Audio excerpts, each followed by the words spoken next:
Happy Spooky Sunday, everyone, and welcome to the 11th video in the Fair River Forest series. If you haven't seen the previous videos, I'd recommend checking those ones out first and then coming back to this one. I've included links to the previous videos in the description box below. Today's story is called The Confrontation. The moonlight pierced through the clouds, carving silhouettes from the darkness. A man stood toward the center of the clearing, staring down at a set of double doors that looked like the sort that might lead to a basement or storm shelter. Strings of profanities poured from his mouth. Even without his wide-brimmed hat, Grace knew it was Sheriff Mitchell. Keith crept forward into the clearing. Jane leaned in toward Grace, her breath warming Grace's frigid cheek. "We surround him," Jane said. "You go around the woods till you're opposite where my dad is. I'll go halfway between." Grace nodded. She shoved her phone, which she had been using as a flashlight, into her back pocket and unholstered her shotgun. Her heart thundered in her chest as she inched along the edge of the woods. Each leaf that caught beneath the soft soles of her boots blared in her ears. Were the sheriff not cursing so loudly, he would hear them for sure, but so far, he seemed not to notice. "Put your hands up, jerk," Keith said, training his shotgun on the sheriff.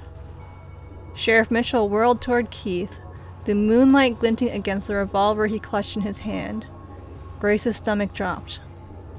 She forced her feet forward, inch by inch, making her way toward the spot Jane had marked out for her. It was 3 against 1, and they were all armed. She and Jane just had to get into position, and then it was over for the sheriff.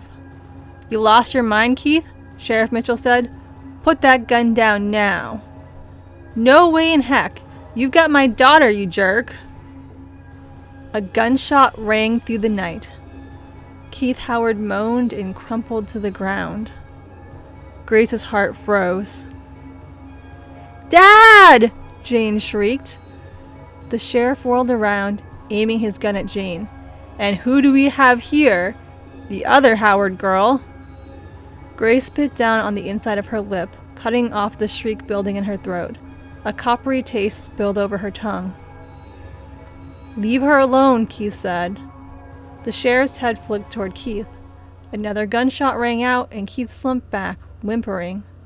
Jane made a strangled sound. Her gun tumbled from her hand.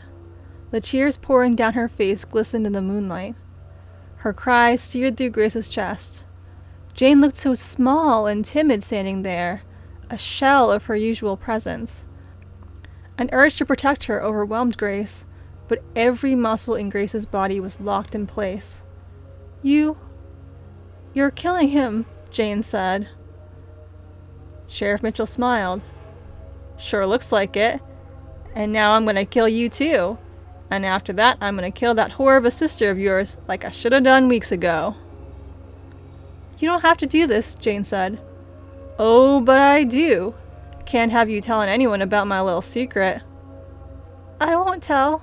I promise." "Oh, sure. I kill your daddy and sister and you're not gonna say nothing, huh?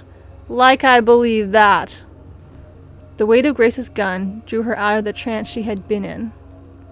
She looked down at her rifle, its polished body shining under the moon's pale rays. She was the high school's champion shooter, but she had honed her skills on clay pigeons. She had never shot an animal, let alone a person. But this was life or death. She drew in a deep breath and raised her rifle, tucking the butt into her shoulder. She focused the sight on the sheriff. Sheriff Mitchell pulled back the hammer on the revolver. Jane raised a hand in front of her chest. "Please, don't hurt me." A gunshot split the night. I hope you enjoyed today's video.